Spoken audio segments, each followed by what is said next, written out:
Hi, this is Dr. Rahul Pandya from IIT Dharwad. Today we are going to take a look at an important plugin which Claude has launched for PowerPoint presentations. Many of the times we struggle to create the initial slide deck, and that's why this plugin is extremely useful. If you take a look at right hand side at the top side of my screen, there is an option called add-ins in the PowerPoint presentation. You click on that and install that plugin here. Search for Claude and install that.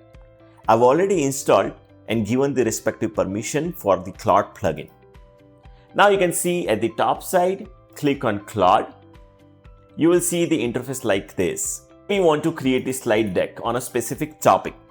For an example, I'll ask create comprehensive slides on the side effects of the overusage of the mobile cell phone and the social media. This is the command which I'm giving it, and then you can hit enter. The Claude will begin to create the initial slide decks for you. It may take few minutes to create the slides, and it may ask you questions also. Please answer them so that it will create the slides very quickly. Here for an example, it is asking me what kind of audience it is. So I'll say general audience, right? And it will further ask how many slides you want. So maybe I'll say 8 to 20 slides. And further it is asking me, so I'll just maybe give any of the inputs. Let's say bold awareness campaign, right? So I'll just let it go with this, and then I'll ask it to create the slides. It might take few minutes or maybe sometimes a few seconds. It depends on the content. Let's wait for a while.